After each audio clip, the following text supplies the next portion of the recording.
Hi everyone, so happy to be with you this afternoon, noon. Here comes Barry on my other side. It's Wednesday, and that means that through all of these things going on, we have made it to hump day, which I think is something. Definitely in a new way of life, new rituals, all kinds of new things going on. And Barry and I just wanted to share with you one thing that we're looking really forward to, and that is Shabbat. So will you join us before we do one other thing in just taking one deep inhale through the nose and a giant exhalation, letting the shoulders fall and just letting that sink in for a moment. So Shabbat is coming to give us this respite. And even though you may not feel physically like you're doing very much, after all, we're not jumping in our cars and going places and adhering to our regular schedules. But there is a lot of emotional strain. There is anxiety, there is fear, certainly. We're all trying to figure out new norms. And in all of that, Shabbat is coming to rescue us. Because as it has been, whether we were in the desert, leaving Egypt, or whether it is today, and for us in Dallas, Texas, we are looking forward to turning our televisions off for a little bit of time. We are looking forward to stepping away just a little bit. And so Barry and I wanted to share in talking with you about this today. Before we can begin, we're not making this up as everybody else is. This is from Torah, so we have to start with a blessing. Baruch atah Adonai Eloheinu melech haolam asher kiddushanu b'mitzvotav v'tzivanu la'asok b'divrei Torah. So we start with a blessing for studying Torah because that's what all this is. This isn't like, here's just some rituals. They have a plan and they have a divine purpose. So here we go. Friends and family out there and our kids, we want to challenge you all to make a challah. My kids hear this all the time. We always tell them, when we were kids, we made stuff up to do. We were so bored. We found things to do. And we talk to our kids about stuff like that all the time. Well, here's our chance, baby boomers, because we didn't grow up with video games. What are you going to do with this extra time, right? Because we're not utilizing it in the car going from place to place. So I wanted to show you some stuff. I'm hoping you can see it. This is my bread maker, and it is 1 quadrillion years old. And for those of you who are Dallasites, my mother bought it for me on her discount working at the Plate and the Platter on Lovers. That's how old this bread maker is. And so my challah has always been dough mode, rises, and so now my Fridays were my favorite day, still are. Because I would put my dough in and I would go do a couple of classes, come home, braid my challah, do another class, let it rise, pay all the mail, the bills, do whatever, all that stuff, bake it, and then go to temple. And boy, have we shifted from all of that. So I'm actually home. So I thought, why not make this challah? I wanted to share a couple things with you. One is I'm reading this wonderful book, Braided, A Journey of 1,000 Challahs. There's a wonderful recipe in here for challah, and I don't want to waste a whole bunch of time sharing recipes because I think we can do that afterwards, and there's so many of them. But I do happen to have, which has challah recipes from generation to generation. That's the Temple Emmanuel Sisterhood cookbook, and then a cookbook really near and dear to my heart, not just chicken soup, from San Antonio, Texas. And then here is my electric bread cookbook that's like 20-something years old, and I'm going to put that away and I'm going to try something new, a new kind of Shabbos. Let's see. I wanted to tell you 2 pieces of really important text today. One is Exodus 25:30, and on the table you shall set the bread of display to be before me always, and me refers to God. The second is Leviticus chapter 6 verses 7 through 8. And this is the ritual of the meal offering. Aaron's sons shall present it before the Lord in front of the altar.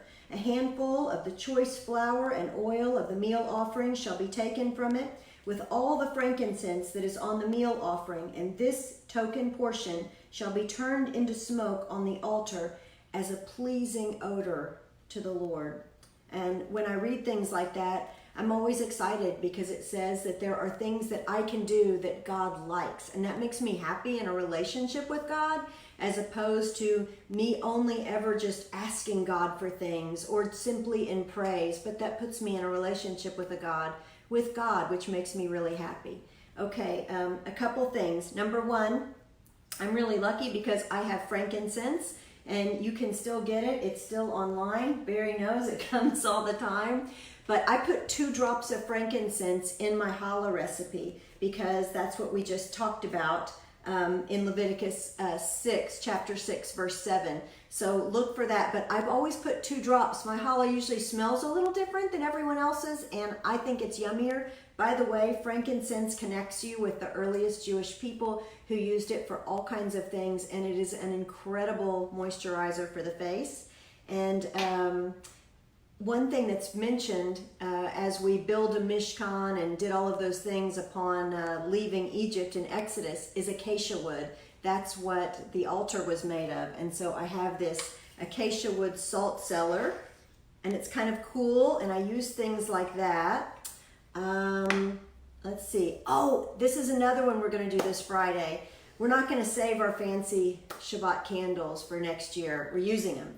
So I don't know if you can see them, but I've already got them ready. They're those really cool ones that we had gotten in the Judaica shop at Temple. We are going to make this Shabbos, it's kind of falling over, really special. This is the Kiddush cup. My little brother was at his naming and his bris. And Barry, I know you had some things to add today. I know you had what do you have to add? Well, to begin with, the word for challah, or bread, is lechem. Lechem, bread. Now, one thing about challah is that the choice piece, before you bake it, Debbie, I don't know if you knew this, but you set aside for the Kohanes as a priestly blessing. I think that's really important. The round challahs that we celebrate and we use on Rosh Hashanah is made primarily because the roundness of a challah, I still don't know if you knew this, is basically because it's a round year. And also resembles a crown that the high priest would wear, but they would give it to as metaphorically for the crown that is placed upon God on Rosh Hashanah. Very cool. You're welcome. Very, very cool. Okay. So, challenge out to our kids. A couple of them I've talked to. Caroline in Florida yesterday. I think she's joining us in this making a challah on Shabbat this very Friday, giving this a go. A couple other things I found out. Hold on, let me get stuff. Okay.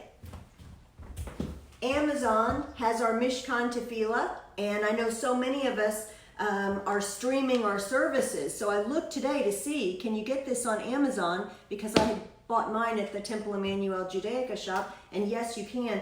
This is a really cool one. I'm lucky that I have this because in this time where I have a little bit more time for journaling and a time to just think about things and contemplate, this one is the Mishkan Tefillah, but it's the journal edition. So in between praying and things like that, you can actually, as you're thinking about the prayers, even prior to Shabbat, write some notes for yourself and make it more meaningful. And really have time to skim around the book.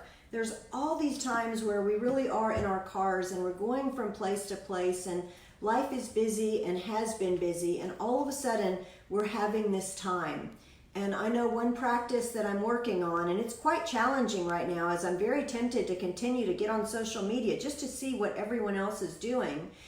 And then I've been thinking, this is that time that I've longed for, to really do some thinking for myself, some writing for myself, some processing for myself, and some connecting. And so I invite you to join me with yeast and flour, whether you make 2 challahs, which is the way it was on the bread of display, or 1, whether you pick some off to make your sacrifice of well-being, and God willing, we all stay healthy and well. That's what we're trying to do. And just make this Shabbos so special, one that is memorable always, and I think that it will be. And we wish you an early Shabbat Shalom. And to all my yoga students and my friends and my family, I hope we're all concentrating on those nice, deep breaths that are very cleansing and very soothing and very calming. And I hope you're spending some time with the person that you love and you're hanging out with, like I get to do. I feel lucky about that. So, anyway. Shabbat Shalom, everybody. Early Shabbat Shalom. Please post pictures of your challah and all your goodies and your table and whatever, and let's connect online and show each other this. Shabbat Shalom.